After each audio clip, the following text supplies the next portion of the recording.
In today's video, we're going to be discussing the shoulder plane in your golf swing and how the correct movement with your shoulders is going to help you compress the golf ball for added distance and better quality of contact. Make sure you check out this video.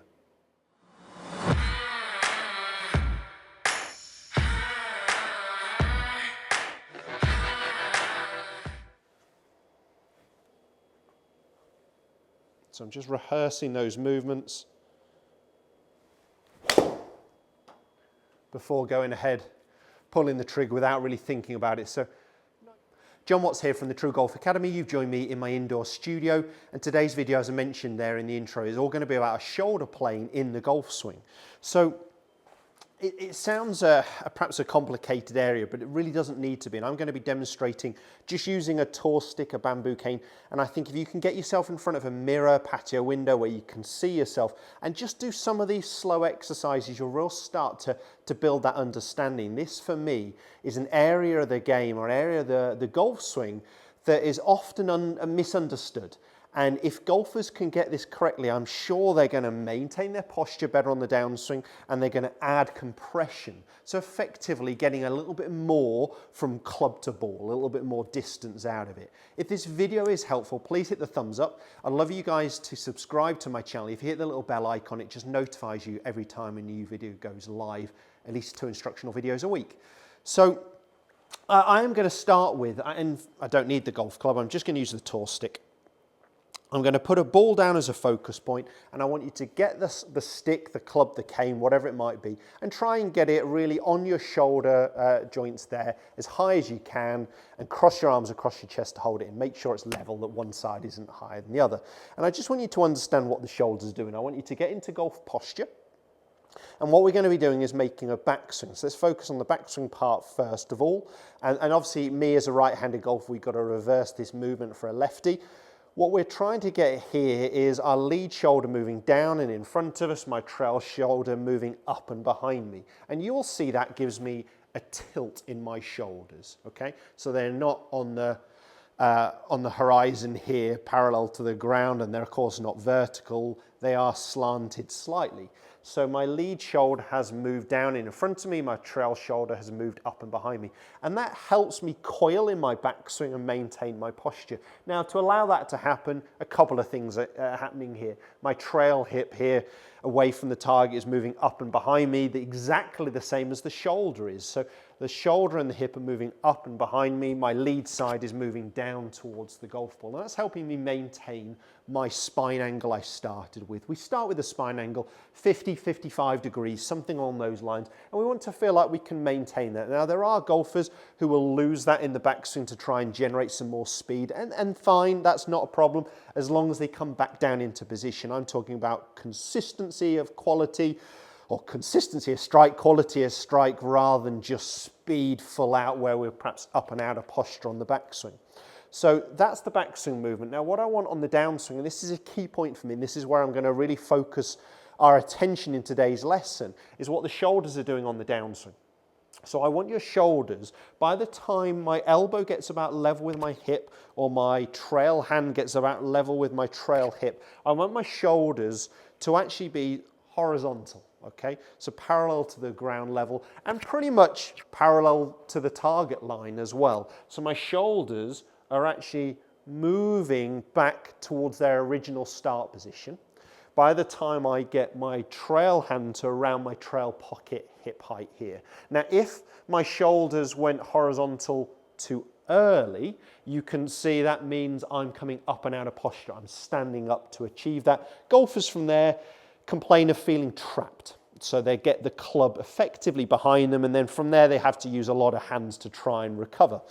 Golfers who do the opposite, who keep their shoulders very steep, would be those golfers coming more over the top, and you can see that doesn't look right either. So my shoulders are on a tilt here.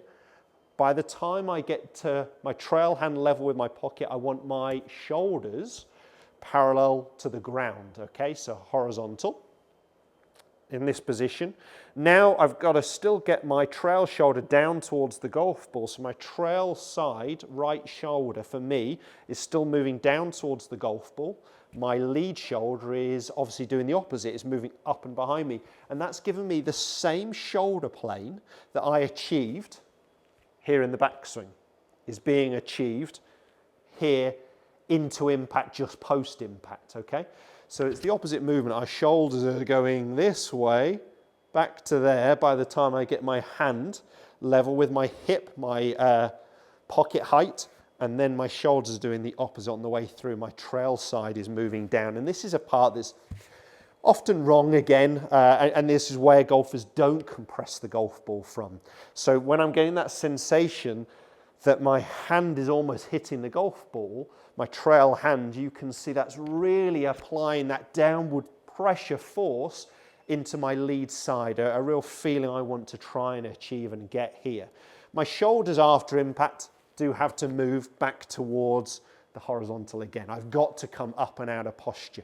But we've got to get these things at the right time. Okay, so if I get a golf club in my hand, same feel. So set posture, but I do a lot in the mirror, just slow with a club or a cane across shoulders.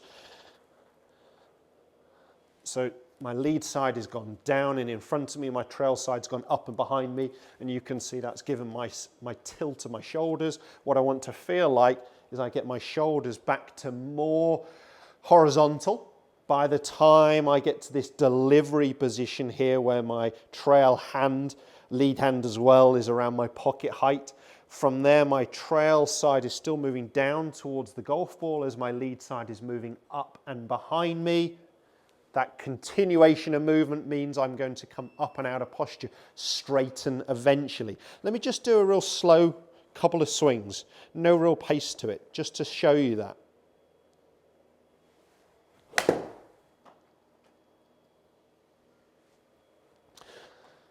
So just doing the movement really slowly. Lead side down in front of me, trail side up and behind me. This is where I really wanted to focus our attention, of getting back down to this last parallel position here where I feel like my shoulders are more level, and then what's happening, this side is going down, this side is still going up. And I may just do that. Get to this delivery position, small little pump movement. Oh, that came out the heel, the movement I wanted. So this side's still going down, this side's still coming up, okay? So the sensation I really want. So I just do some slow movements. I'm not suggesting we're really focusing on all of this, but just trying to get that movement of what the shoulders are doing in your golf swing is really going to help your quality of strike. So let me finish with a full shot, not thinking about it. I've done the movements. I do a lot of those slow exercises, and it may be that you're focusing your game on your backswing, and maybe the start of the downswing. I'm not suggesting you're focusing on all of this, but when you're doing the slow exercises without the golf ball, you can definitely feel the whole movement. And it may be a good idea of a feeling for you if you're someone struggling with any of those faults, losing posture, whether it's in the backswing or the downswing, not applying enough downward pressure into your lead side, not compressing the golf ball enough into impact. If you've got any of those faults, just doing some of those slow exercises is really going to help you, and the understanding of what the shoulders are doing. So I'm just rehearsing those movements before going ahead, pulling the trigger without really thinking about it. So nice shot there, just drawing towards the left side of the green. I hit a couple of duff ones just doing those slow exercises, but that doesn't matter. I'm just going through the motions. I'm just going through the movements to try and feel what my shoulder plane is doing. And if we can fix that, it's really going to fix a number of faults in our golf swing. As I mentioned there at the start, I'd love you guys to subscribe to show your support of my channel, the TruGolf Academy. Check out all my previous content. If you're new to my channel, plenty of videos on there for you to look through. And I'll see you guys next time.